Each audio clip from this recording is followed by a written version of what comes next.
Matchmaking Error 1 in Fortnite on your PS5 got you raging. Don't smash your controller just yet, I've got a quick fix. First, completely close Fortnite. Don't just minimize it.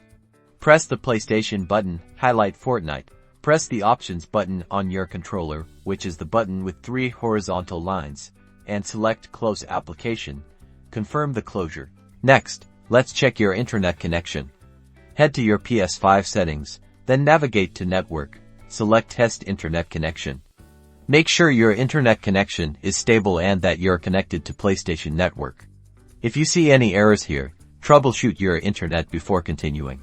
If your internet is fine, restart your PS5. A simple reboot can often clear up temporary glitches causing the matchmaking issue. Once your PS5 has restarted, launch Fortnite again. Fingers crossed, the error should be gone and you'll be back in the battle bus in no time. If the problem persists, check Epic Games server status page. Sometimes the issue is on their end. Link for that will be in the description.